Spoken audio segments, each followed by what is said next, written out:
और आप कुछ बताइए। स्टार्ट कर दी। औज़ुबिल्लाहि मिनश्शैतानिर्रजीम, बिस्मिल्लाहिर्रहमानिर्रहीम।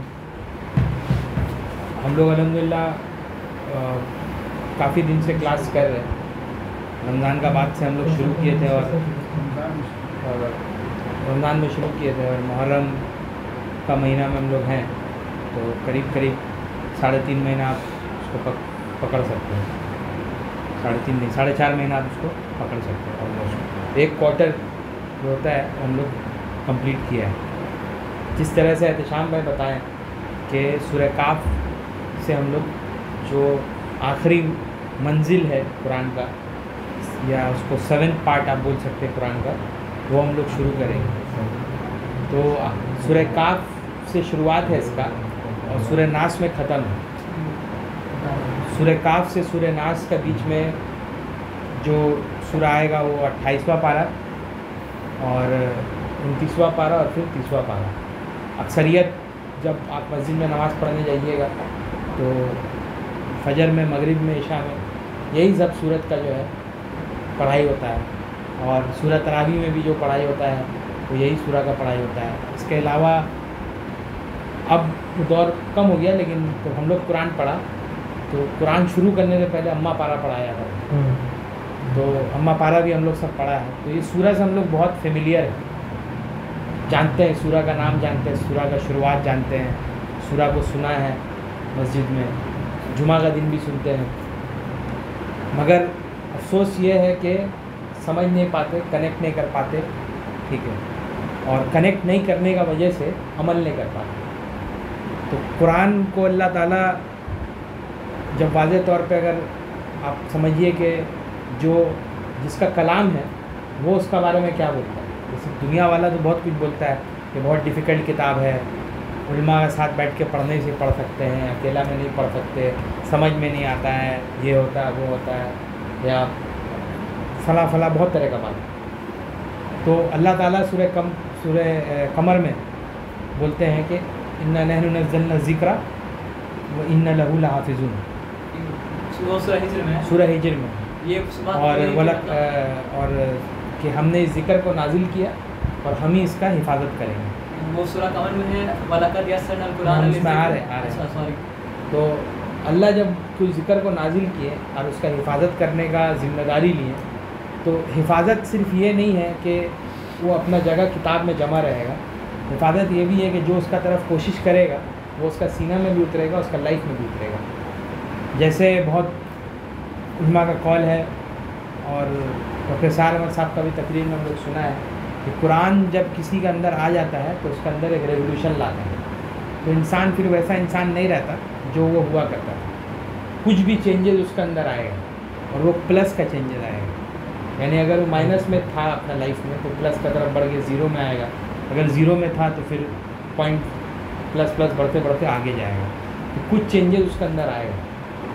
और उसके बाद जो बात चल रहा था कि कुरान कितना मुश्किल है समझने के लिए, तो जो आयत शाम भाई पढ़ रहे थे कि हमने इस कुरान को आसान बनाया, और एक बात नहीं 4 बार, तो है कोई इससे नसीहत हासिल करने वाला। तो तिलावत जो हम लोग सुनते आए हैं कि तिलावत करो, कुरान को तिलावत करो, तिलावत करो। तिलावत जो अरबिक वर्ड है उसका मतलब ये है कि पढ़ना और उसको अपना ज़िंदगी में अमल में लाना, यानी उसका इत्तिबा करना, उसका रास्ता पे चलना। तो इत्तिबा तो आप तभी कर पाइएगा, रास्ता में तभी चल पाएंगे हम लोग जब हम लोग उसको समझेंगे। तो अल्हम्दुलिल्लाह ये जो दौर हम लोग का समझने का बैठ के एक जगह शुरू हुआ, ये अब सूरह काफ से लेके सूरह नास तक चलेगा। अल्लाह दुआ कीजिए कि हम लोग इसको कंप्लीट कर पाएँ। इस दौरान ये जो पूरा स्पैन रहेगा, इस दौरान हम लोग को ये करना है, हर एक आदमी अपना अपना एक वर्क है जो करेगा।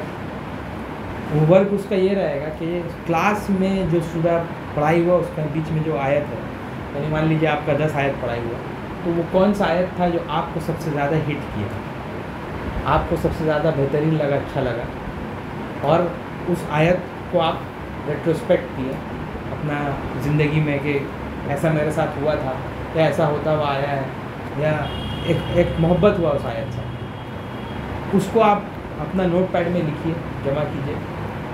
पूरा क्लासेस में, जब तक सूरह नास में हम लोग पहुँचे। और जब सूरह नास हम लोग कंप्लीट कर लेंगे तब हम लोग इस चीज़ को लेके बैठेंगे कि क्या हम लोग इससे सीखा है। अच्छा, उसके साथ साथ जो जायज़ा अपना ज़िंदगी का लेना है कि वो आयत अगर हमको हिट किया तो हिट करने के बाद अगर हम देखा कि ये बुराई ये ट्रेट मेरे अंदर है जो कुरान अगेंस्ट में इसका बात किया है और वो चीज़ मेरे अंदर पाया जाता है, तो क्या हम कोशिश कर रहे हैं कि उस चीज़ को अपने अंदर से निकालने का। फॉर एग्ज़ाम्पल, कुरान बोलता है सूरह मुतफ़िफ़ीन में कि नाप तोल में कमी मत करो, ठीक है। तो नाप तोल में कमी, तो हम लोग सब तो दुकानदार नहीं है तराजू पल्ला लेके खड़ा है, लेकिन मकसद यहाँ ये है कि हम लोग खाली ऐसा तो नहीं है कि लाम पिस लो और दाल पिस दो नहीं है। तो जब दोस्त से या रिश्तेदार से या बाप से या समाज से लेने का जब वक्त आता है तो सिर्फ लेने का हिसाब में रहते हैं, लेकिन जब कुछ देने का वक्त आता है तो हम लोग हाथ थरथराने लगता है, काँपने लगता है। वो कुछ भी हो सकता है, पैसा हो सकता है, मदद हो सकता है, वक्त हो सकता है, कुछ भी हो सकता है।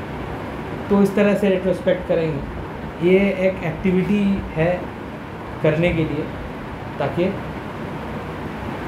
एहतशाम भाई के अलावा भी हम लोग इस प्रोजेक्ट में, इस चीज़ में एक्टिव रहें। इसके अलावा अपना पर्सनल लाइफ में कि हम सैटरडे को या संडे को जब भी क्लास, सैटरडे को प्रोग्राम होगा, सैटरडे को तो हम क्लास में आ रहे पढ़ रहे, पर्सनल लाइफ में भी मेरा इतना सिलसिला होना चाहिए कि हम कम से कम हफ्ता में एक दिन भी कुरान को मायने से पढ़ें।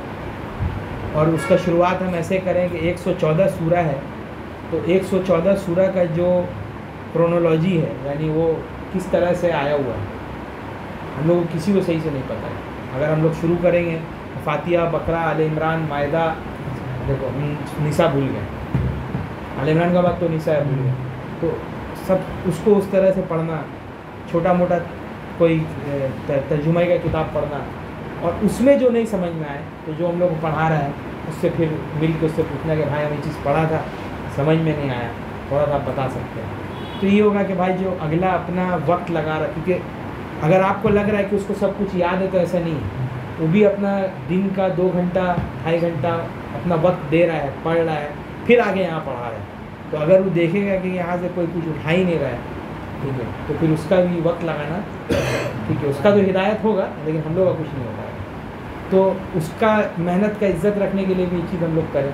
और इंशाअल्लाह अगर हम लोग ये चीज़ कंप्लीट कर लिया तो नेक्स्ट तरावी आते आते आप देखिएगा कि इतना ज़्यादा चीज़ आप तरावी में समझ कर कनेक्ट कर पाइएगा जो आप कभी नहीं कर पाए। शायद 8 महीना बाद रमज़ान, और आपके अगला रमज़ान आपके यहाँ हुआ भी था शायद, क्योंकि कुरान क्लास तो इधर इतना, लेकिन हम लोग करीबन 6-8 महीने से हम लोग कर रहे हैं। रमज़ान के समझिए ये रमज़ान जो है तो उसके 4-5 महीने पहले से हम लोग शुरू किए थे। इस साल जो हम तरावी पढ़ा है बहुत कुछ कनेक्ट हुआ था उसमें मेरा, तो पर्सनल एक्सपीरियंस से भी हम बोल रहे हैं कि उस चीज़ को, मतलब आपको मौलवी नहीं बन के फतवा जारी नहीं करते फिरना है कि हम ही पढ़ा तो ये वो अपने आप को ऊपर मेहनत करना है। वो जब ग्रेजुअली ग्रो करेगा तो उसमें फिर चेंजेस इंसान को अपने अंदर दिखना शुरू हो जाएगा। उसके अलावा बहुत सारा पुरानी किताब है, आप पढ़ सकते हैं, मौजूद है ऑनलाइन भी, और हम लोग का लाइब्रेरी में भी है, जो जिससे लेके पढ़ना चाहे पढ़े, उसमें कोई ये नहीं है। लेकिन मकसद ये है कि मोहब्बत अगर आपका कुरान और हदीस से हो जाएगा तो फिर ये सारा जो सवाल जवाब हो रहा था कि फ़लाँ से मोहब्बत किया, फ़लाँ से ये किया वो किया, वो सब फिर एक जगह रहेगा और ये एक जगह रहेगा। इसका पलड़ा बहुत भारी रहता है। इसका पलड़ा जब भारी रहेगा ना तो फिर आपको सोचने नहीं पड़ेगा कि हमको कोई पाक लड़की मिले या ये मिले वो मिले, मिलने वाला के बारे में हम लोग बहुत ध्यान देते हैं। तो भाई फिक के बारे में बात बोलना चाहेंगे। फिक क्या होता है? जुरिस्प्रूडेंस मतलब लॉ समझ लीजिए, लॉज। तो मोहम्मद सल्लल्लाहु अलैहि वसल्लम मतलब क्या है, एक बार बोले ना कि ऐसा हो सकता है कि तुम में से 2 इंसान मेरे पास आए और एक आदमी के अंदर मतलब क्या है, पैराफ्रेज कर रहे हैं, एक्सप्रेस करने का ताकत ज़्यादा है, तो हम उसके हक में फ़ैसला करते हैं। यानी मोहम्मद सल्लल्लाहु अलैहि वसल्लम से गलती मतलब क्या हो सकता है, हो सकता है, लेकिन क्या बताएं, अगर वो ये जानते हुए कि उसका हक नहीं था वो ले गया तो जहन्नम कहाँ ले गया। तो इससे क्या समझ में आया, लॉ कितना भी अच्छा हो, आइडियल हो, आदमी का इंटेंशन ख़राब अगर होगा ना तो लॉ को ख़राब कर देगा। तो इसी बात पे हम अपना बात को ख़त्म करते हैं कि मकसद जो था, मतलब एक तरह से एजेंडा क्लियर आउट कर दिया गया कि मेन एजेंडा हम लोग का क्या है करने का। अगर इसी लिहाज से हम लोग चलेंगे तो हम लोग कुछ अचीव भी कर पाएंगे, नहीं तो फिर हम लोग आएंगे यहाँ बैठेंगे वक्त लगाएंगे लेकिन कुछ ले नहीं जा पाएंगे यहाँ से। एक बात हम बोलेंगे भाई कि कुरान का एक आयत है जो इसी मंजिल में आएगा, इसी इसमें आएगा आगे चल के, कि अगर मान लीजिए हम लोग का दिल बन रहेगा तो क्या कुरान पढ़ के कोई फ़ायदा होगा हम लोग को? नहीं होगा। तो एक जगह कुरान में मतलब अल्लाह ताला फरमाते हैं कि अफ़ला यतदब्बरून अल-कुरान अम अला कुलूबिन अक़फ़ालुहा, क्या ये कुरान के ऊपर गौर व फिक्र नहीं करते हैं, मतलब do they not think about the Quran deeply और their hearts are locked up, या उनके दिलों में ताले हैं। तो एक आलिम इसी आयत के ऊपर पॉन्डर करने लगे, तो अगर ताला है तो ताला का क्या होगा? चाबी तो होगा। तो बहुत सोचने के बाद वो बोले कि the key is just before the lock. फिर से हम कुरान का आयत पढ़ रहे हैं कि अफ़ला यतदब्बरून अल-कुरान अम अला कुलूबिन अक़फ़ालुहा, क्या ये लोग कुरान पर गौर व फिक्र नहीं करते हैं या इनके दिलों में ताले हैं? तो चाबी क्या है? आप गौर फिक्र करेंगे तो ताला दिल का मतलब क्या है? खुलेगा। गौर फिक्र नहीं करेंगे तो ताला दिल का मतलब क्या है? नहीं खुलेगा। तो समझने वाला बात ये है कि आप ये समझिए कि आज अगर हम लोग मतलब 10 आयत पढ़ा तो उसी 10 आयत को मतलब क्या है ना 10 मिनट रोज़ निकाल के पढ़िए और पॉन्डर कीजिए। अब एक बात ये भी है कि डेटा प्रोसेस तो तब कर पाइएगा जब दिमाग में मतलब क्या होगा, डेटा होगा। बच्चा पढ़ाते हैं तो बच्चा बोलता है सर समझना ज़रूरी ना याद करना ज़रूरी है। तो ये है फॉल्स बाइनरी, समझना भी ज़रूरी है, याद करना भी ज़रूरी है। आप पॉन्डर तो तब कर पाइएगा जब आपको याद होगा। तो अगर जितना याद कर सके उतना याद भी करना मतलब क्या ज़रूरी है। जैसे सूरा काफ हम लोग स्टार्ट करेंगे तो कुछ याद अगर ना हो तो कम से कम ये तो याद कर लीजिए काफ वल कुरानिल मजीद, काफ कसम है कुरान मजीद की। एक आयत पढ़िए, 2 आयत पढ़िए, 3 आयत पढ़िए, कुछ तो रिटेन कीजिए ताकि उसके बारे में सोचने के लिए डेटा तो होना चाहिए। विदाउट डेटा आप प्रोसेस कैसे कीजिएगा? कुछ वोकैबुलरी ले लीजिए, वर्ड ले लीजिए। आई थिंक याद तभी रहता है जब आप उस चीज़ को समझते हैं, मतलब उसमें आप पूरा इन्वॉल्व रहते हैं, समझते हैं, हाँ, यहाँ तक समझते हैं के है ना? आज कुरान ग्रुप में हमें शेयर भी किया था, वो कोई पाकिस्तानी हाँ मूवी का कोई ये था सीन, हाँ। पता नहीं कहाँ का था, लेकिन वो पूरा एक्चुअली वही है कि हम लोग एकदम पढ़ लेते इफेक्ट हैं करता है हम लोगों पाकिस्तान पर। लेकिन कोई सा बोले But it is ऐसा normal in language कैसे Pakistan. पढ़ते हो जो तुम लोग रीड कर सकते हो लेकिन समझते नहीं। समझते नहीं हो। मतलब why the hell do you read them? हाँ, एक्चुअली लॉजिकल हाँ, क्वेश्चन सही है, बात। मगर ये सिस्टम बना हुआ है तो अब तो जो सिस्टम चला है वो चला है। अब जब हम लोग का औलाद आएगा, हम लोग का जनरेशन आगे बढ़ेगा तो हम लोग को ये हद लेना है कि हम लोग ये चीज़ पास ऑन नहीं करेंगे। तो कैसे पास ऑन करेंगे? जब हम लोग खुद मेहनत करेंगे तब ना, नहीं तो हम भी वही करेंगे, रट्टू तोता थे, औलाद को भी रट्टू तोता बनाया, फिर वो गुनाह करेगा तो मेरे लिए सर में आएगा, फिर हम उसको बोलेंगे कि तुम ऐसा कर रहे हो, बाप का बात नहीं सुन रहे। तो उसको समझ में कहाँ है बाप का बात सुनना है कि नहीं सुनना। तो ये चीज़ बहुत इम्पोर्टेंट है। और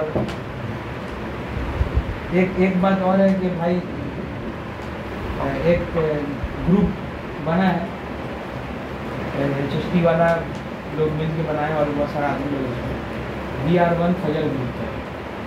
तो लोग फजर के लिए उठता है, लड़का लोग को उठाता है, अभी हम 10 दिन से देख रहे, बहुत एक्टिव है।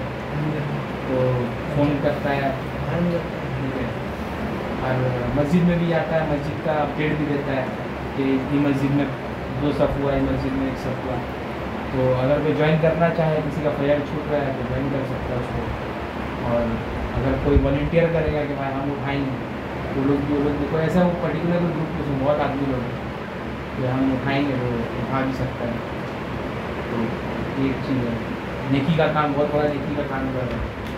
तो दूसरा चीज़ ये है कि बहुत अफसोस है लेकिन हम लोग बेनमाजी हैं। मतलब जो यहाँ बैठा हुआ है, अगर कोई पढ़ता है तो जमात से नहीं पढ़ता, अगर घर में भी पढ़ता है तो वक्त से नहीं पढ़ता, प्रायोरिटी नमाज नहीं।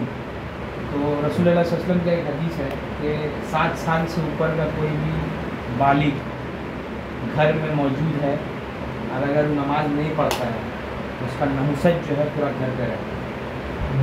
नहुसत का मतलब होता है कि बैड ओमेन समझ लीजिए, बैड ओमेन आप समझ लीजिए या खराबी समझ लीजिए।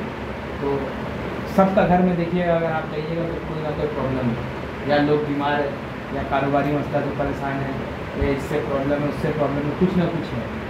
तो हम लोग को यही सोचना है कि उसका कारण नहीं, हम तो नहीं कि अल्लाह करम से अक्सरियत में हम लोग अम्मा अब्बा लोग नमाजी है और अपना वक्त से वो लोग नमाज़ कुरान करता ही रहता है। घर का जो बड़ा भी है हम लोग का या बहन लोग भी, वो लोग भी हैं, लेकिन प्रॉब्लम लड़का लोग में है। तो हम लोग तो ऐसा तो नहीं कि लूप खोल लोग घर में नौसत का क्रिएट कर रहे हो, हम ही कर रहे हैं। तो अगर हम कर रहे हैं भाई तो काहे 4 आदमी का नुकसान कर रहे हैं जिसके लिए हम जान चले। तो अपना भी फ़ायदा करें और घर वाला का भी फ़ायदा करें। तो भाई नमाज़ को वक्त पे पढ़ें, नमाज़ को वक्त पे पढ़ना बहुत इम्पोर्टेंट है, ठीक है। और हदीस तो बहुत कठिन हदीस है कि अगर रसूलुल्लाह सल्लल्लाहु अलैहि वसल्लम बोले कि अगर जमात का नमाज का लेकर बोले तो साहबी आके पूछे कि अल्लाह के रसूल लोग घरों में नमाज़ पढ़ते हैं, मस्जिद नहीं जाते हैं, बच्चे और औरतें नहीं जला दो। यहाँ तो मस्जिद दूर का बात है, हम लोग तो घर में भी नमाज नहीं पढ़ रहे। और फिर बहुत बड़ा उलमा का कौल भी है, घर में शायद नमाज होता ही नहीं। अब जिसका मसला है, लोग कॉर्पोरेट में काम कर रहा है, कहीं नौकरी कर रहा है, तो भाई लड़ झगड़ के तो बॉस को नहीं बोलेगा कि मेरा घर जला देगा, हम जाएंगे नमाज पढ़ने, क्योंकि उसका बात अलग है। कोई आदमी शॉर्ट लेक में न्यूटॉन में नौकरी कर रहा है तो कैसे आएगा अगल बगल में मस्जिद में। लेकिन जिसका बगल में मस्जिद मौजूद है, जिसका फ्री टाइम है, जो अपना खुद का बिजनेस ओनर है या खुद सेल्फ एम्प्लॉयड है, वो तो भाई जा सकता है। तो उसके लिए ज़रूरी है कि वो जाए, नहीं तो आप हर हफ्ता आइए। मान लीजिए अगर मतलब मेरा लाइफ में समझिए 80% की सारा कंट्रोल है और 20% मतलब क्या है मेरा कंट्रोल है। तो 20% टाइम जिसमें मेरा कंट्रोल है उसमें अगर हम नमाज से पढ़ेंगे तब 80% के बारे में कंप्लेन कर सकते हैं। ठीक है, 80% के बारे में कंप्लेन जो हम कर रहे हैं ना वो एक्सक्यूज़ है। मान लीजिए अगर फैर में हम घर में मतलब फैर में मतलब समझिए अगर असर में हम मेरा फ्री मतलब ऐसा मेरा छुट्टी हो चुका है, मगरिब में छुट्टी मेरा हो चुका है, तो ऐसा हम जमात से अगर नहीं पढ़ रहे हैं तो बाकी 4 टाइम का नमाज के बारे में जो हम कंप्लेन कर रहे थे ना, वो कंप्लेन मतलब क्या वैलिड ही नहीं है।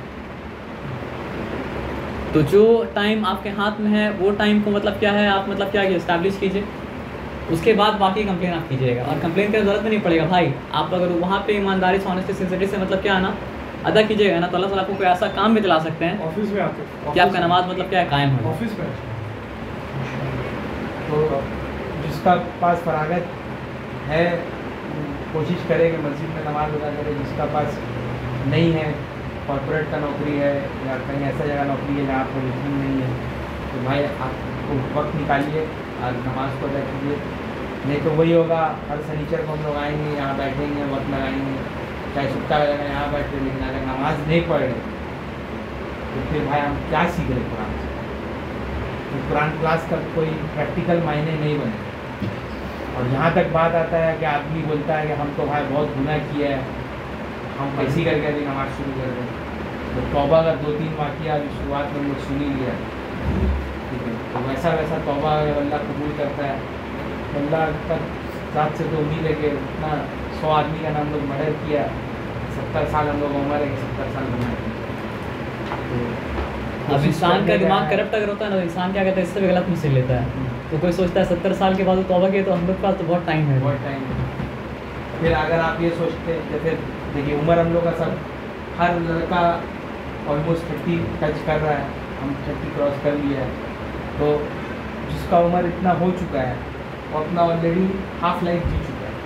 बाकी 100 साल तो कोई जिएगा नहीं, 100 साल जी भी लिया और सड़ाया हुआ है, उसका जो है दिमाग काम करने वाला है नहीं कि जैसा उसका दिमाग इतना अभी जैसे ताकत है, कुव्वत है, बात करने का सलाहियत है वो रहेगा। तो अगर आप उस उम्र में खड़ा होकर फिर बोलिएगा, कंप्लेन कीजिएगा कि मेरा औलाद बेनमाजी है, मेरा बेटा नमाज नहीं पढ़ता, मेरी बेटी नमाज नहीं पढ़ती, फिर आपको याद करना होगा कि जब आप 20 साल 25 साल का उम्र में थे कि आप नमाज़ पढ़ते, क्योंकि अगर आप नमाज़ पढ़िएगा तो अल्लाह के हाथ से आप उम्मीद रख सकते हैं कि आपका जो जवान बच्चा होगा अच्छा होगा बुरा होगा वो अल्लाह वाला अल्लाह जानता है, लेकिन अल्लाह सामने खड़ा होने वाला। और अगर अभी आप नहीं पढ़ रहे, हम लोग को लेना देना ही नहीं है इससे, फिर आप कैसे करके आगे खड़ा होगे, फिर आप बोलिएगा कि ये चीज़ हम तो किया था तुम नहीं कर रहे। क्योंकि अपना जो खराबी रहता है उसको ढूंढ के निकालना अपने अंदर से बहुत मुश्किल रहता है। हम लोग का हाल ऐसा ना जो भाई। सहाबी या की थी जो गलती की तो एक्सेप्ट किया, रजम भी नहीं उसको। तो नमाज बहुत इम्पोर्टेंट है। नमाज आप सब सवाल अल्लाह ताला सबसे पहले क़यामत का दिन करेगा, और नमाज ही एक ज़रिया है अल्लाह के सामने खड़ा होकर बात करने का। अगर आप हर चीज़ कर रहे हैं, माँ बाप से बात कर रहे हैं, दोस्त से बात कर रहे हैं, सब कर रहे हैं, लेकिन अल्लाह से बात नहीं कर रहे, तो फिर उसका आगे फिर और कुछ ना बोल सकता आदमी, ना सुन सकता। तो हम आप सब लोग बहुत देखा है जो गैर ईमान वाला भाई लोग हैं, क्योंकि हम लोग इंडिया में रहते हैं, तो हर तरह का आदमी, हर तरह का धर्म मौजूद है यहाँ। जैनी लोग भी है, हिंदूज भी है, क्रिश्चियंस भी है। आप सोचिए कि पढ़ा लिखा एक सचिन तेंदुलकर जैसा आदमी एक तो सत्संग में जाके पूजा में काहे खड़ा हो रहा है। वो एक गॉड मैन का मतलब समझ लो कि उसका गॉड मैन जो था, उसका नाम हम नहीं ले रहे, बहुत बंगाल का बहुत मशहूर स्वामी था, उसका ये क्यों कर रहा है, पैरवी क्यों कर रहा है? क्योंकि उसका पास ऑप्शन नहीं है। उसको पता नहीं है कि हम जब नमाज, जैसे हम लोग के लिए है कि हम नमाज में खड़ा होकर बोला कि अल्हम्दुलिल्लाह रब्बिल आलमीन, तो अल्लाह भी जवाब दिए तो मेरा बंदा मेरा बड़ाई बयान किया। सही हदीस है, जिसे कुछ है। जिसे कुछ का मतलब होता है कि अल्लाह ताला, रसूल अल्लाह सल्लल्लाहु अलैहि वसल्लम बोल रहे हैं कि अल्लाह ताला ये बोल रहे हैं। एक तो होता है कि रसूल अल्लाह सल्लल्लाहु अलैहि वसल्लम काला रसूलुल्लाह, इसमें आता है कि रसूल अल्लाह सल्लल्लाहु अलैहि वसल्लम बोले कि अल्लाह बोले। जिसे कुछ में से कि अल्हम्दु का 7 आयत का जवाब अल्लाह खुद देते हैं। तो आप सोचिए कि एक जो ये होता है फ़र्ज़ का जो रकात होता है वो कम से कम 2 रकात तो होता ही है। 2 है, फिर ज़ोहर में 4 है, फिर असर में 4 है, तो 2 4 8 4 4 8 2 10, मगरिब का 3 13 और इशा का 4 17 मरतबा आपको ऑप्शन मिल रहा है अल्लाह से हम कलाम होने का, और आप उसको ठुकरा रहे हैं। फिर हम लोग इन चीज़ का कंप्लेन करते रहते हैं, ये काम नहीं हो रहा, वो काम नहीं हो रहा, वो काम नहीं हो रहा, फलाना ढमकाना। तो इस चीज़ को समझना बहुत इम्पोर्टेंट है। इस तरह से अल्लाह ताला से बात करने का मौका मिल रहा है, लेकिन आदमी नहीं करता।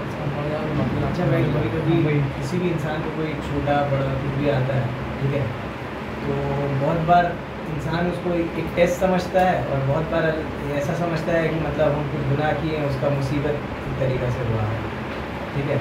तो वो क्या है, मतलब क्या वो सज़ा है कि क्या वो टेस्ट है? वो ये कैसे समझिए, इंसान- इंसान जो है ना वो खुद इंट्रोस्पेक्ट करेगा तो समझ आएगा। यानी हम ये अपने बारे में डिसाइड कर सकते हैं, आप ये अपने बारे में डिसाइड कर सकते हैं। हम आपको देख के नहीं बोल सकते कि आपके लिए सज़ा है या इम्तिहान है। इस सवाल का जवाब आपको अभी ये मुफस्सल आयत जो चलेगा आगे एक सूरा में मिलेगा। क्योंकि कुरान में एक जगह आता है कि नहीं उतरते इनके ऊपर कोई मुसीबत, लेकिन ये उनकी अपने हाथों की कमाई होती है। और एक जगह आता है कि नहीं उतरते इसके ऊपर इनके ऊपर कोई मुसीबत, लेकिन वो पहले से किताब में लिखा हुआ है। तो 2 जगह अलग अलग बात लिखा हुआ है अपेरेंटली, लेकिन दोनों जगह पर्सपेक्टिव अलग अलग है। आप समझिए, आप कोई ऐसा गलती कर रहे हैं ना जो गलती आपको नहीं करना चाहिए, तो अल्लाह ताला आपका उस गलती के सुधार के लिए डेटा भेजते रहते हैं। फॉर एग्जांपल, लेकिन भाई वो तो फिर हार्डशिप और ट्रायल भी तो हो सकता है। एक हम जवाब दे रहे हैं भाई इसका एग्जांपल के साथ। एक लड़का है मेरा जान पहचान में, जिसका एक बहुत अच्छा बिजनेस हुआ करता था। अब वो बिज़नेस चलाते चलाते दीनदार था नहीं था पता नहीं, लेकिन वो नमाज वगैरह पढ़ता था। अब जब कम उम्र था, पैसा देखने लगा बहुत, तो फिर नमाज से उसका ध्यान भटकने लगा। नमाज प्रायोरिटी नहीं रहा, बिज़नेस प्रायोरिटी बनी। फिर बिज़नेस से लालच जब उसका बढ़ा, तब वो और बिज़नेस को बढ़ाने के लिए सूद में पैसा उठा दिया। तो एक गुनाह वो क्या किया, नमाज का पाबंदी नहीं छोड़ा, और दूसरा गुनाह क्या किया, वो सूद में पैसा उठाया। तो जब ये 2 गुना वो कर लिया, अब फिर अल्लाह उसको पछाड़ दिया, ठीक है, डाउनफॉल हो गया, उसका बिजनेस खत्म हो गया। अब उसको क्या इंट्रोस्पेक्ट करना चाहिए कि उसका तरीका आजमाइश है या अज़ाब है? कि अल्लाह ताला उसको अज़ाब दिया, सज़ा दी कि तुम गलती किए थे, तुमको हम पछाड़ा इसलिए ताकि तुम फिर से वापस लाइन पे आ जाए। अगर वो इंट्रोस्पेक्ट करेगा कि अल्लाह तो मेरे ही ऊपर टेस्ट डालना है, तो फिर कैसे? तो ये जो शाम भाई बोल रहे हैं कि वो हर आदमी के लिए सिनेरियो और सीन अलग अलग है। अब इसमें आ जाता है एक पर्टिकुलर साइकोलॉजी नार्सिज्म में। नार्सिसिस्ट आदमी जो होगा वो कभी भी नहीं बोलेगा कि हम गलत, तो हम गलत, उसका हिसाब से जो गलत कभी होता ही नहीं, पूरा दुनिया गलत है, वो सही है। बल्कि कंप्लेन करता है अल्लाह मेरे साथ ऐसा क्यों कर, अल्लाह मेरे साथ ऐसा क्यों कर। जो शैतान का ट्रेड है, कि शैतान को जब अल्लाह ताला जहन्नम से निकाले उसके अंदर वही ट्रेड था। वो अल्लाह को बोला आपने गुमराह किया, अगर आदम को बनाते नहीं, टेस्ट आता नहीं, हम गुमराह नहीं होता। तो ये चीज़ बहुत इम्पोर्टेंट है कि आप अपना लाइफ का ऊपर सोचिए, रेट्रोस्पेक्ट कीजिए कि ये चीज़ जो मेरा संग हो रहा है क्यों हो रहा है, इसमें हम क्या गलती ऐसा किया है। अगर ऐसा लग रहा है कि मुझसे कोई गलती हो ही नहीं सकता, तब फिर बोला तो कि आप गुमराह किया। बात ही है। कुरान का एक आयत है जिसमें अल्लाह ताला फरमाते हैं कि वला नूदी कन्नहुम अज़ाबल अदना दूनल अज़ाबल अकबरी लअल्लहुम यरजून, यकीनन इन्हें हम बड़े अज़ाब से पहले छोटे अज़ाब का मज़ा चखाएंगे ताकि ये शायद लौट आएँ। तो छोटा अज़ाब जो है आपके लिए रहमत है, क्योंकि आपको बड़ा अज़ाब से मतलब क्या कर रहा है, बचा रहा है। वार्निंग। जैसे इतना देर से रिलेशनशिप का बात चल रहा था, तो एक 18 से 22-23 साल का लड़का जो रहता है उसका बात छोड़ दीजिए, लेकिन एक 27-28 साल का, 20 साल का लड़का या लड़की जब एक रिलेशनशिप में जा रहा है तो उसको अपने स्टेटस पता है कि कंप्लीट कर सकेंगे हम कि नहीं कर सकेंगे, फिर भी वो जाता है। अब फिर उसका बाद अगर वो कंप्लीट नहीं हो पाया तो अगला को मलाइन करता है कि वो धोखा दे दिया या वो धोखा दे दी, ठीक है, तो उसमें गलती किसका है? दोनों का। या फिर अल्लाह वो बोलता है हम तो इतना कोशिश किया नहीं मिला, बट उनको तो मालूम करनी है उसे। आप अगर समझिए होता क्या है ना कि इंसान अगर कोई चीज़ देखा है और बताया तो इंसान लेसन सीखने से ज़्यादा क्या सिर्फ ध्यान देता है किसके साथ हुआ, ये बताइए हमको। अभी जो बता रहे पूछेगा मत किसके साथ हुआ, लेकिन हम बता रहे हमको पता है, काशिफ भाई को पता है कि एक इंसान से एक सवाल पूछा था कोई, क्या सवाल पूछा था पता है? तो कहानी ऐसा है कि जो लड़का सवाल पूछ रहा है वो लड़का अपने आप को मानता है कि हम एकदम फालतू लड़के हैं, हम आदमी से टिड़ियाते हैं, नमाज नहीं पढ़ते हैं, और फिर वो ओपनली बोलता है और थोड़ा क्रैक टाइप करता है। जिससे पूछ रहा है उससे वो इसलिए पूछ रहा है क्योंकि उसको लुक अपॉन करता है कि बहुत बड़ा दीनदार इंसान है। और उस लड़का के साथ साथ उस मुआशरा का, उस तबका का जो भी लड़का है उससे मिलता है, सभी बहुत बोलते भाई लेकिन हम एक बात बोल रहे, कोई पूछेगा नहीं कि कौन है, ये बहुत है अच्छा इंसान। अब ये लड़का जो है, पहला लड़का जो अपने आप को बुरा समझता है जैसा भी है, उससे सवाल पूछ रहा है। क्या सवाल है बोलिए? सवाल ये है कि मान लीजिए कोई एक ऐसी लड़की है जो बहुत ख़राब थी, अब वो सच्चा तौबा कर लिएगा जो हम लोग बात किए थे, तो क्या आप उसको एक्सेप्ट कीजिएगा? तो लड़का जवाब दिया हम तो नहीं एक्सेप्ट करेंगे, हम तो कभी उस सब चक्कर में नहीं पड़े। यानी हम तो पाक हैं, तो हम नापाक चीज़ क्यों नहीं? यानी अल्लाह तौबा भले एक्सेप्ट कर ले, लेकिन इंसान तौबा एक्सेप्ट मतलब क्या नहीं करेगा। अब इत्तिफाक ऐसा हुआ कि अगला का तो निकाह हुआ, इसका अभी तक निकाह नहीं हुआ, तो पगला था अभी पगला है। अब भाग पे यार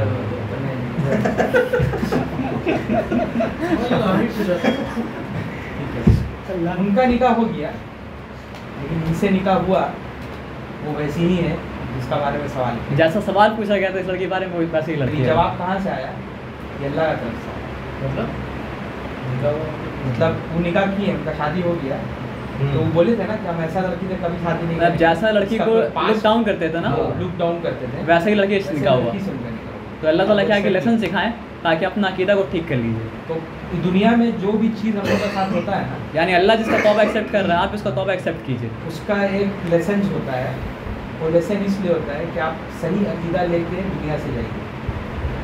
कुछ अकीदा ठीक करने के लिए आपको कुरान हदीस पढ़ना नहीं होगा, सिर्फ अपने आप को और अपना मुआशरा को देखना होगा, रिस्पेक्ट करना होगा, उसमें आपका अकीदा ठीक बहुत बार ऐसा हुआ है कि हम एक आदमी को गलत समझ के एक आदमी का साथ दिया, बाद में पता चला जिसका साथ दिया वो ज़्यादा गलत था।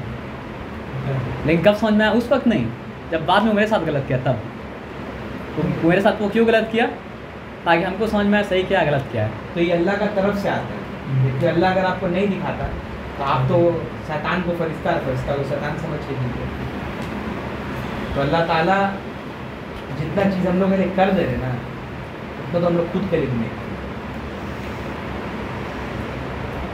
इसी बात पे भाई हम लोग बात खत्म करते। 1 बज गया, कल मंडे भी है। इंशाल्लाह सैटरडे जब हम लोग आएंगे तो कल से लेकर सैटरडे तक का हम लोग का नमाज का होते होना चाहिए। उसके अलावा अपना इंटरेस्ट रहना चाहिए कुरान क्लास का तरफ। ये नहीं हो कि भाई 11 बजे का टाइम है तो सब लेट आ रहा है, उसको फ़ोन कर रहा है, उसको फ़ोन कर रहा है। कियोस्क नहीं होना चाहिए। इसको थोड़ा डिसिप्लिन में ले आएंगे ना हम लोग, तो जो हम लोग का टारगेट है उसको हम लोग अचीव करेंगे इंशाल्लाह।